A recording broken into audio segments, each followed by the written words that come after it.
episódio dessa semana, o meu convidado vem trazer um pouquinho de paz, um pouquinho de bênçãos aqui para o nosso pod de toda semana. Meu convidado de hoje é o padre Tiago Demoliner.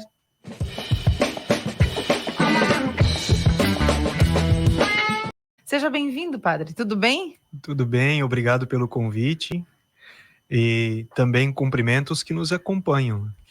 Padre Tiago, eu te chamei aqui para a gente te conhecer um pouquinho mais. A gente fala de fé, a gente fala de religião e fala de tudo isso, mas antes eu quero te conhecer. Quem é o padre Tiago Demoliner Eufrásio?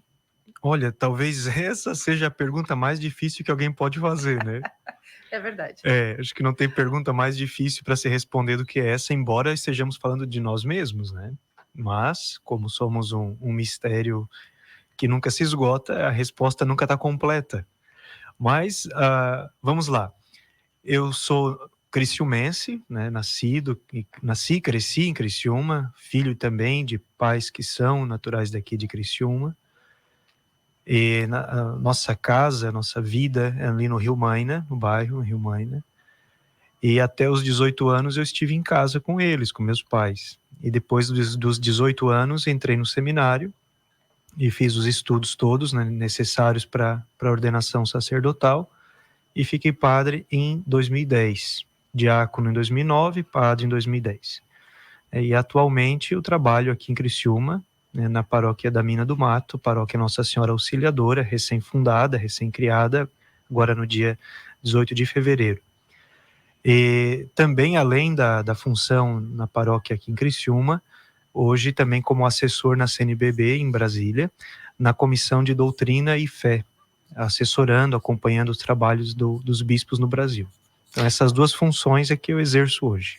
Que te toma todo o tempo disponível. Sim, me toma todo o tempo, né? Essa função de assessor, no que ela consiste exatamente, padre? E qual é a tua frequência em Brasília?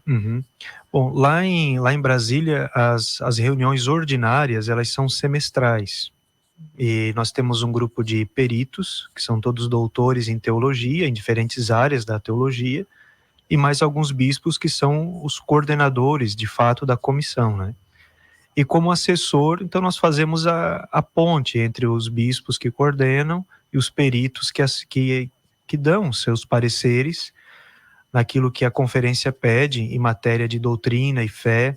O senhor é um perito? Eu fui perito até agora e me tornei assessor a convite deles também. E como perito, nosso trabalho é receber materiais que serão publicados, ou análises que estão sendo feitas, e do nosso ponto de vista, da nossa comissão, verificar se está de acordo, se está dentro daquilo que a igreja ensina, né, no seu magistério, na sua doutrina, na sua fé. E daí damos o parecer a respeito disso, para que seja publicado, ou corrigido, ou deixado de lado, enfim, né? É um trabalho muito sério, muito exigente, porque diz respeito àquilo que a igreja se pronuncia, fala, em matéria de doutrina e de fé. São várias comissões lá, inúmeras, né? Cada uma responsável por uma área da vida de fé, da vida da igreja. Essa específica é da área da doutrina, né? E estou lá porque é o meu segmento também de estudo, de pesquisa, é dentro desta área. Então, por isso, fui chamado para compor essa comissão, né? Depois, entre as reuniões semestrais, como assessora, e tem outras atividades, né, que são, assim, digamos, não extraordinárias, mas pontuais, vamos dizer assim, não tem uma frequência regular, né? Quando que o senhor se sentiu chamado, convocado para hoje ser padre? Sim. Olha, essa é uma pergunta interessante, porque eu não consigo marcar um momento específico, sabe? Vamos dizer assim, ó, quando eu percebi, isso já estava em mim. Vamos dizer assim, né? Não houve, assim, um fato especial, uma situação que tenha dito assim, olha, aquele momento, aquele fato, aquela situação despertou isso em mim. Não tenho isso na minha história. O que eu percebo na minha história é isso. Quando eu me dei conta, isso já estava em mim. E quando tu te deu conta? Ainda adolescente. E aí eram coisas que iam e vinham, sabe? O desejo, a vontade, a busca ia e vinha. Horas mais forte, horas mais fraco, horas deixava de lado, horas não queria dar atenção a isso, mas era uma insistência dentro de mim que não se aquietava, né? Se eu desse atenção ou não desse, se eu deixasse de lado, se eu pensasse em outras áreas, né, em outros caminhos, essa insistência ficava dentro de mim, uma inquietação, como se eu precisasse responder a isso em algum momento. O senhor chegou a pensar em seguir outra carreira, enfim, outra função na vida? Sim. O que o senhor pensava em fazer? Sim. Eu pensava em ser dentista, odontologia. Inclusive, na época que eu fiz o ensino médio, né, nós tínhamos no sistema CAF o SAEM, não sei se lembra disso, né? Então, ao longo do ensino médio, nós fazíamos todos os anos as provas do SAEM que acumulavam pontos para depois ver se dava o ingresso ou não. Tu estava fazendo o teu para garantir. Eu estava fazendo para odontologia, fiz 2, né? Das 3, fiz 2. Né? E aí a última acabei não fazendo, justamente porque no último ano foi quando eu também comecei a participar dos encontros de aprofundamento, de discernimento, de reflexão a respeito da vocação presbiteral, e as duas coisas elas coincidiram. Ou eu dava uma resposta ao seminário de ingresso, ou eu me inscrevia para a última etapa do SAEM. Passou trabalho para tomar essa decisão ali na hora, padre? É um tanto angustiante, né? Porque a situação foi assim, estávamos almoçando e era a última semana da inscrição para o vestibular, e a minha mãe me perguntou assim, queima-roupa, né? Tá, e aí? O que vai ser? Ou vestibular ou seminário. Parado tu não vais ficar. O que tu vais fazer? E sabe, ela me fez decidir uma coisa sentido. Bem sem pressão, sim, né, padre? Bem sem pressão. Estava a mãe, o pai, minha irmã e eu estávamos almoçando, e ela veio assim, sabe? Olha, tá acabando a inscrição, decide. E você tinha o quê? 17? Sim, eu ia completar 18. Que é a época de ingresso na universidade, né? 18. Aí acabei fazendo essa escolha. Né? E é verdade que um dos fatores que foi, digamos assim, decisivo para que eu considerasse isso com mais força, embora já estivesse fazendo esse sistema do vestibular, né? Foi no intervalo de aula. Na época, no ensino médio, nós tínhamos, além das matérias regulares, nós tínhamos também psicologia geral, né, no ensino médio. E num dos intervalos nós estávamos conversando com os amigos no corredor e passou o nosso professor de psicologia. E o assunto era esse, profissão, vocação e tal. E nós perguntamos para o professor se ele fazia os famosos testes vocacionais, né, para definir profissão, aptidões e tal. E ele respondeu que não fazia, mas que ele recomendava um critério para que nós pudéssemos saber escolher. E ele disse, usem o critério da felicidade, da realização. Não usem o critério financeiro. Se vocês usarem o critério da realização, da felicidade, vocês vão escolher bem. Essa palavra dele, ela foi um dos marcos, assim, na minha decisão, né? Porque então eu concluí logo em seguida, bom, se a escolha é de realização, de felicidade, então eu não vou ser dentista, eu vou ser padre. Quantos anos já como padre, Padre Thiago? São 14 anos, 14. É um bom tempo? Sim. Como em qualquer outra área da vida, passou por turbulências? Sempre passamos, né? Nem todos os momentos são fáceis, nem todos eles são tranquilos, mas são possíveis de ser atravessados, né? E o sentido da vida que carregamos é o que torna isso possível. Mas se eu te disser que foi sempre água com açúcar, algodão doce, né, etc. Não. Tem momentos difíceis, momentos dolorosos, momentos angustiosos, momentos tensos. Enfim, é uma vida normal, né? Como qualquer outra pessoa que tem suas dificuldades, suas dores, suas crises, nós também temos, né? Nesse sentido. O senhor, enquanto padre, como qualquer outro padre, ouve muitas pessoas. As pessoas buscam os padres e outros líderes religiosos para se aconselhar, para desabafar, para dividir o peso da vida. Qual é a maior dor das pessoas, padre? Olha, se eu pudesse resumir numa expressão, acho que a maior dor das pessoas é a perca do sentido da vida. Quando elas perdem o sentido da vida, perdem a direção, perdem o fundamento, perdem o que sustenta. e tudo mais desmorona. Porque o que nos segura é isso, né? O que nos segura em qualquer situação é termos clareza do sentido. E o que eu percebo nos atendimentos, desculpa, o que eu percebo nos atendimentos é isso. Quando as pessoas perdem ou deixam escapar o sentido da vida, aí fica difícil. E o que dizer para uma pessoa nessa hora, padre? Olha, o que dizer, a resposta não se dá, né? Mas se faz um convite. Vamos redescobrir este sentido, vamos reencontrá-lo. O senhor já perdeu o sentido da vida em algum momento? Não perdi. Ele nem sempre esteve tão claro para mim, né?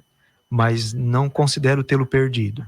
Considero tê-lo assim, encontrado, digamos, na sombra, na penumbra, frágil, mas não perdido. Isso também é importante para manter as pessoas, como é que eu vou te dizer? Porque é igual os dias ruins, né? Eles existem para que a gente valorize ainda mais os dias bons. Parece uma romantização das dificuldades, mas eu acho que não é. É uma percepção, né? De poder ver as coisas de vários ângulos e poder valorizar aquilo que a gente gosta mais. Essa dificuldade que as pessoas enfrentam também é importante para que elas continuem vivas? Sim, eu acho que o que nos mantém vivos é isso. Eu costumo fazer uma comparação. Quando nós vemos no hospital, né, que é outra coisa que nós padres fazemos bastante, né, é ir ao hospital. Tem aquela máquina, eu não lembro agora o nome, mas que registra os batimentos cardíacos. E tem a tela, e naquela tela tem uma linha que ela sobe e desce, não é? E quando ela sobe e desce, está indicando que o paciente está vivo, está pulsando, né? E quando a linha fica reta, indica que morreu, parou de bater o coração. Essa é a vida. Se tiver altos e baixos, você está vivo. Se tiver a linha reta, você está morto. Não é? Então, a vida é assim, é altos e baixos, né? E entre consolações e desolações, entre alegrias e tristezas, entre angústias e esperanças, nós vamos caminhando. Nós vamos encontrando, redescobrindo e alimentando o sentido da vida. Já que a gente está falando de altos e baixos, de emoções e tudo mais, qual foi o momento mais marcante da tua vida enquanto padre até agora? Mais emocionante, positivamente? Olha, é difícil responder essa pergunta. Hoje eu tô cheia de pergunta difícil, tu viste, padre? Não volta mais aqui esse meu convidado. O momento mais marcante da minha vida de padre são vários, sabe? Por exemplo, o dia em que eu fiquei padre, esse é um dia que está na minha memória, né? O dia que eu ingressei no seminário, esse dia está na minha memória, né? Ter podido fazer o batizado da minha sobrinha, sabe? E agora ter dado a ela a primeira comunhão e acompanhá-la para a crisma, quer dizer, são momentos marcantes da nossa vida, né? Mas também ter a oportunidade do estudo, do conhecimento, do aprofundamento. Esses momentos são fabulosos, né, na nossa vida. Agora, o que mais me realiza como padre, isso rapidamente te respondo, né? O que me realiza como padre é poder sentar e ouvir as pessoas, conversar com elas, atendê-las, sabe, acompanhá-las. Isso é o que mais me realiza, né? Já que o senhor tem esse elo com alto escalão, né, que é a CNBB, para a religião católica, para os padres, enfim, eu quero te ouvir sobre, especificamente na religião católica, o senhor acredita que a igreja está passando por um momento de provação, por um momento difícil, não só no Brasil, mas no mundo todo? Ela passa por esse momento de provação desde o seu fundador, né? Nós, como católicos, consideramos na nossa doutrina que o fundador da igreja é Jesus Cristo, com o grupo dos apóstolos, né? Então, Jesus e os apóstolos, ali está o início da igreja católica. E desde o nosso fundador nós passamos por isso. Ele foi condenado e assassinado, sepultado, de uma forma violentíssima. Igualmente os apóstolos. né? Mas a ressurreição de Cristo é que dá esperança para essas adversidades que a igreja vive desde o seu nascimento, desde a sua fundação. Então, hoje, nos nossos dias, não é diferente. A história da igreja é marcada por isso, por provações, por situações difíceis, por conflitos. E no meio de toda essa realidade, vai brilhando a esperança da fé e da ressurreição de Cristo, da esperança que dele recebemos. Mas a igreja nunca na história teve um momento, digamos, tranquilo. Sempre foi tensa a relação. Né? Porque, como diz o próprio Jesus, né? Nós estamos daqui, mas não somos daqui. Então há sempre um desconforto por não estarmos em casa, vamos dizer assim. Né? E por isso, para a igreja, desde os apóstolos, a imagem do peregrino, do migrante, do estrangeiro, sempre foi muito presente. Né? Estamos aqui, mas não somos daqui.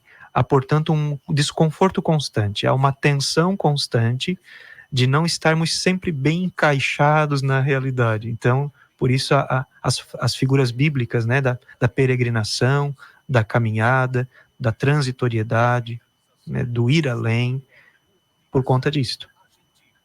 E na história da igreja, como sabemos também, ela é sempre marcada por luzes e sombras, né, desde o seu fundador. Né? Lembremos lá no grupo dos 12 a figura de Judas Iscariotes, né? Que já ali se manifesta essa realidade, né?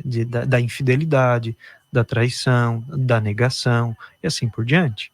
Ou na figura de Pedro, que também teve o seu momento de fraqueza, e também teve suas 3 negações, né, como nós sabemos. Então, a igreja também vive isso nos seus membros, sabe? Há membros fiéis que levam adiante com fidelidade o evangelho e buscam vivê-lo, mas há também membros que fraquejam na fé, há membros que traem a sua comunidade de fé, que traem a fé que receberam, que negam esta fé que receberam. Então, aquilo que a gente vê no grupo dos apóstolos é uma constante na vida da igreja. Qual que é a sua percepção, Padre Tiago, sobre eu vou chamar de gestão, porque a gente usa essa expressão no ambiente político e cargos de comando, de poder, são formas de política, né? Como é que o senhor vê a gestão, o mandato, o papado do Papa Francisco? Olha, é um papado bem peculiar, vamos dizer assim. Em que sentido? Diferente dos anteriores. Né? Nós temos... Menos conservador, o senhor acredita? Não, eu não diria isso. Porque naquilo que diz respeito à doutrina, ele precisa mantê-la. Né? Mas a exposição dessa doutrina é que varia um pouco. Uhum. E as suas falas informais ou não oficiais é que dão essa impressão, esse ar, né, digamos assim, de maior abertura. Mas quando nós olhamos o que ele escreve e o que ele fala de modo oficial, nós vemos que há uma permanência daquilo que é próprio do papado. Né? Nós tivemos aí, desde o Concílio Vaticano II, que foi nos anos 60, figuras fortes. Nós tivemos Paulo VI, que foi o Papa responsável pela transição. Depois nós tivemos João Paulo I, 30 dias apenas. Mas tivemos o longo pontificado de João Paulo II, que foi então aquele que tive que aplicar o concílio. Né? Tivemos o Bento XVI logo em seguida, que foi um Papa marcado pela tradição.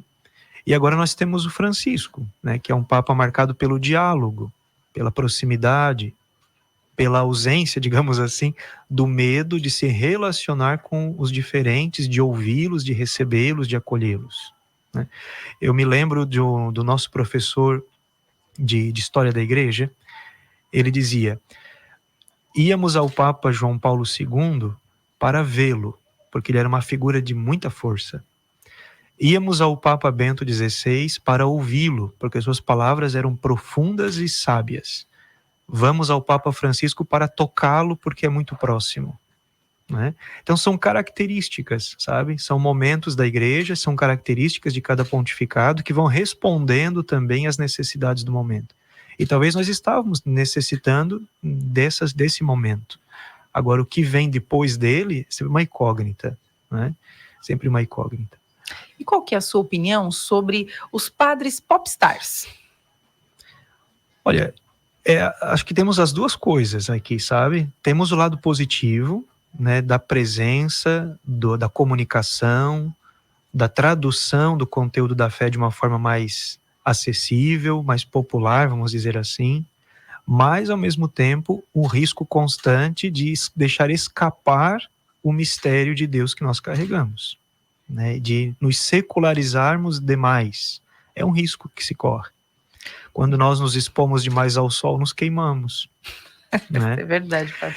Então, quer dizer, nossa vida como consagrados, ela tem um modo de ser, ela tem uma forma de se apresentar ao mundo, né?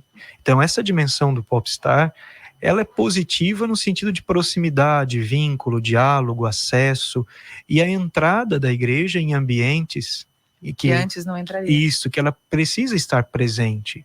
Por outro lado, exige do padre, vamos dizer assim, um cuidado redobrado para que não escape o mistério. Ela pode ser vista como uma estratégia, de fato, para entrar nesses espaços que o modelo tradicional de se relacionar, de se comunicar da igreja não chegaria? Aí eu me refiro aos jovens, aquelas pessoas que não são afeiçoadas às missas tradicionais e tudo mais? Sim, essa é uma estratégia que a igreja sempre teve presente, e a gente já encontra essa estratégia lá em Paulo, né? São Paulo apóstolo, num dos seus escritos diz: com os fracos me faço fraco, com os fortes me faço forte, choro com os que choram, sorrio com os que sorriem, a fim de ganhar todos a Cristo. Ou seja, já tinha uma estratégia de comunicação ali, né, padre? Noutras palavras, o exercício da empatia, né, do colocar-se junto, do colocar-se naquele contexto, de não ser um extraterrestre, sabe? Uma coisa que cai assim no meio da situação de forma totalmente desencontrada. Não, mas coloque-se na situação como ela pede, né? De modo a ter claro isso que diz Paulo, né? A fim de ganhar todos a Cristo. Quer dizer, a presença nossa, ela nunca é uma presença deslocada, desencontrada ou sem intenção. É necessário ter presente, como eu disse há pouco, essa questão do mistério que carregamos e que precisa ser manifestado, e precisa ser conhecido, e precisa ser anunciado. E lembra também, por exemplo, um outro episódio desse, do próprio Paulo, né, apóstolo, que quando chega em Atenas, vai dialogar com os gregos, cita poetas gregos, cita Virgílio, né, faz citações de textos de poemas gregos, e a partir daquelas citações dos poemas gregos que Paulo conhecia por ser um homem letrado, ele estabelece um diálogo com aquelas pessoas. Então veja, ele entra naquele ambiente, no Areópago, lá no Areópago ele dialoga com aquelas pessoas a partir da cultura delas, dos textos poéticos dos seus autores, e depois os traz para aquilo que ele gostaria de comunicar. Então, esse circular, vamos dizer assim, né, nos ambientes, é necessário. Aliás, para fechar essa minha fala, né, é aquilo que Jesus também pede, né, para que sejamos sal da terra, luz do mundo, fermento na massa. Quer dizer, se tu não te mistura na realidade, se tu não sabe interagir com essa realidade, de que serve? A igreja tem catalogados 7 pecados capitais. Qual é o mais difícil de resistir? Olha, acho que essa é uma resposta que cada um de nós precisa dar de si mesmo. Porque todos eles estão presentes. E nós carregamos todos eles em nós. Agora, a tua luta contra um deles pode ser diferente da minha, que pode ser diferente do outro e assim por diante.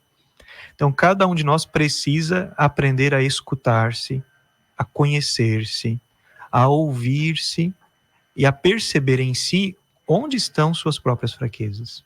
Sabe, não tem uma coisa universal do tipo, olha, esse aqui é o pior pecado capital que existe. Não, talvez seja para mim, mas não seja para ti. Sabe, talvez a minha fraqueza não seja a sua.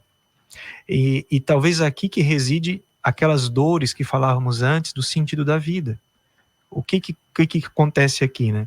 As pessoas, nós, de um modo geral, somos tão estimulados pelos nossos sentidos que começamos a ter dificuldade de nos voltar para nós mesmos, para o que pensamos, para o que sentimos, para o que experimentamos. Não prestamos atenção em nós mesmos, estimulados demais que estamos pelo exterior, e acabamos agindo de forma, às vezes, instintiva, automática, como estranhos a nós mesmos. E aí os pecados capitais, que exigem um certo conhecimento de si, para poder identificar sua fraqueza, ficam também desconhecidos.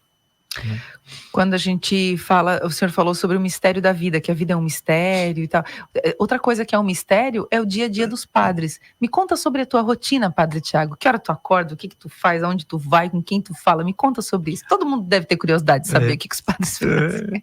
A vida dos padres é tão... A minha, né, vou dizer, mas de modo geral, a nossa, assim, ela é uma vida tão simples, né, que não teria diferença, assim, sabe? Mas que horas que eu acordo? Eu te respondo, depende. Se é um dia como hoje, gelado como estava... Você não gosta de frio, padre? Não. Sabia que meu santo tinha batido com o teu? Também não gosto. Eu gosto é do verão. O verão tem alegria, tem vida, tem gente na rua, tem festa, tem tudo. O inverno é muito gelado, as pessoas ficam frias, ficam geladas, ficam recolhidas. Não. É o verão. Aí hoje o senhor acordou um pouquinho mais tarde, então. Então, hoje, quando despertou o relógio, junto dele o termômetro, né? Uhum. E a temperatura, disse, não dá.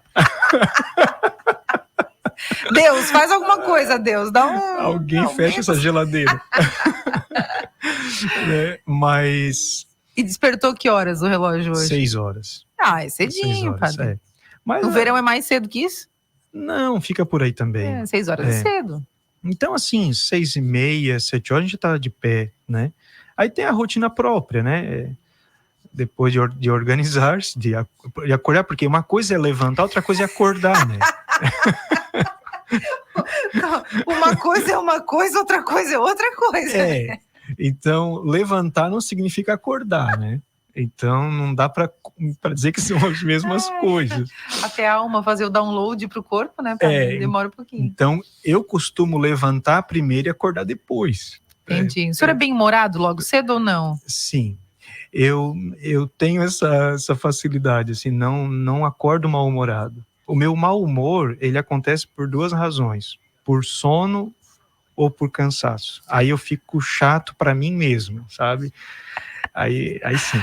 Mas de manhã não. De manhã eu acordo disposto, acordo animado, acordo bem, assim, sabe?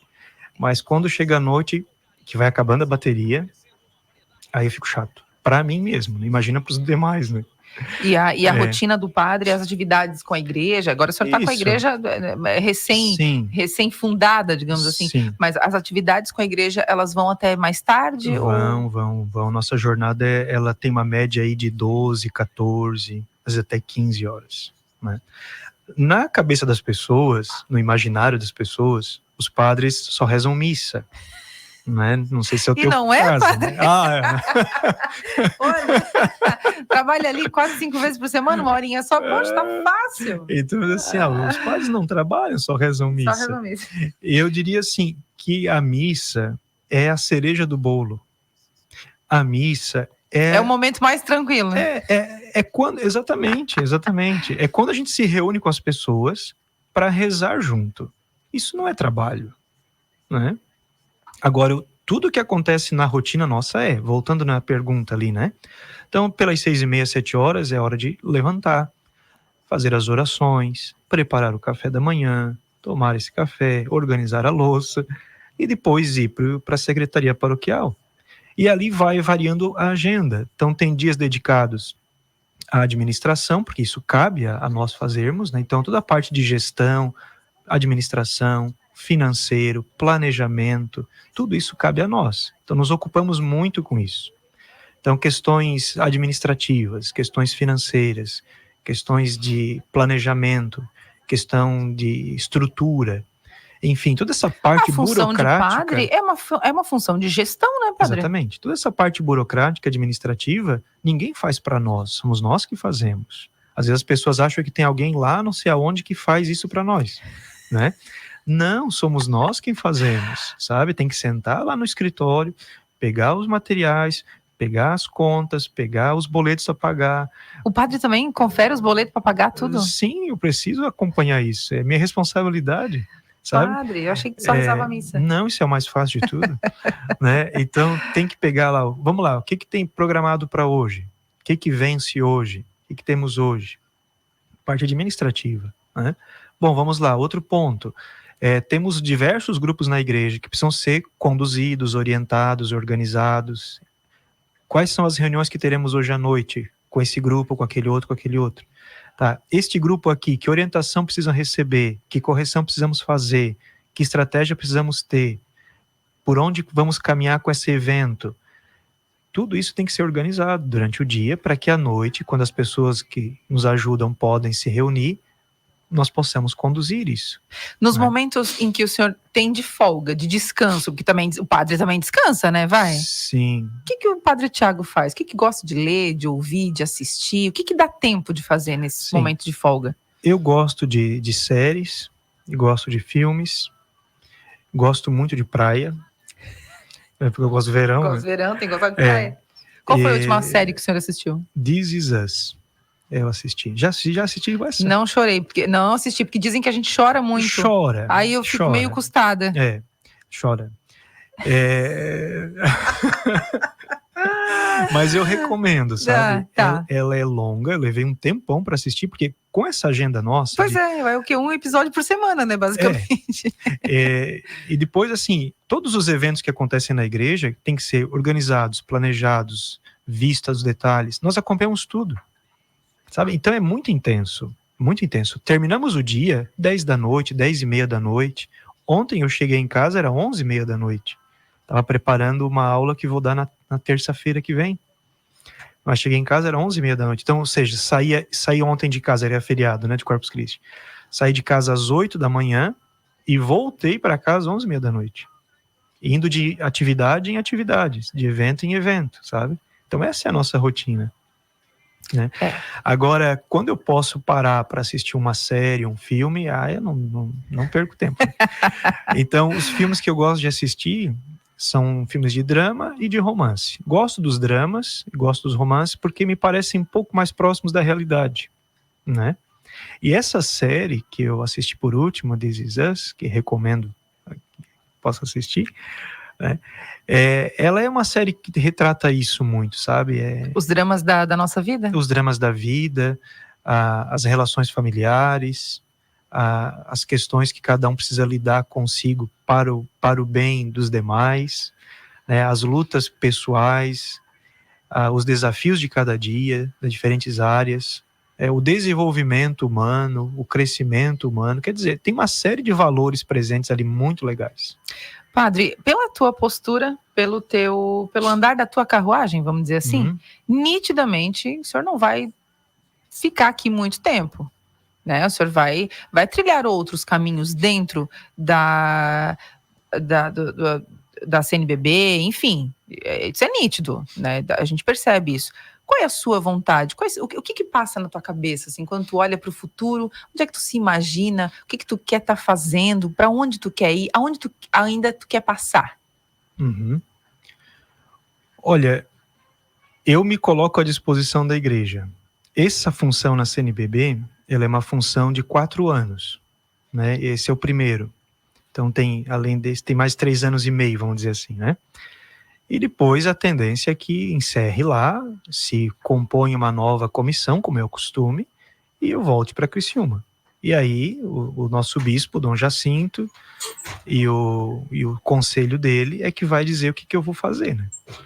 Mas assim, o que eu quero, né? O que eu gostaria. Alô, Dom Jacinto, a gente tem um recado aqui para o senhor. O que eu gostaria é aquilo que todo cristão, penso eu, precisaria desejar, né? Que é a santidade.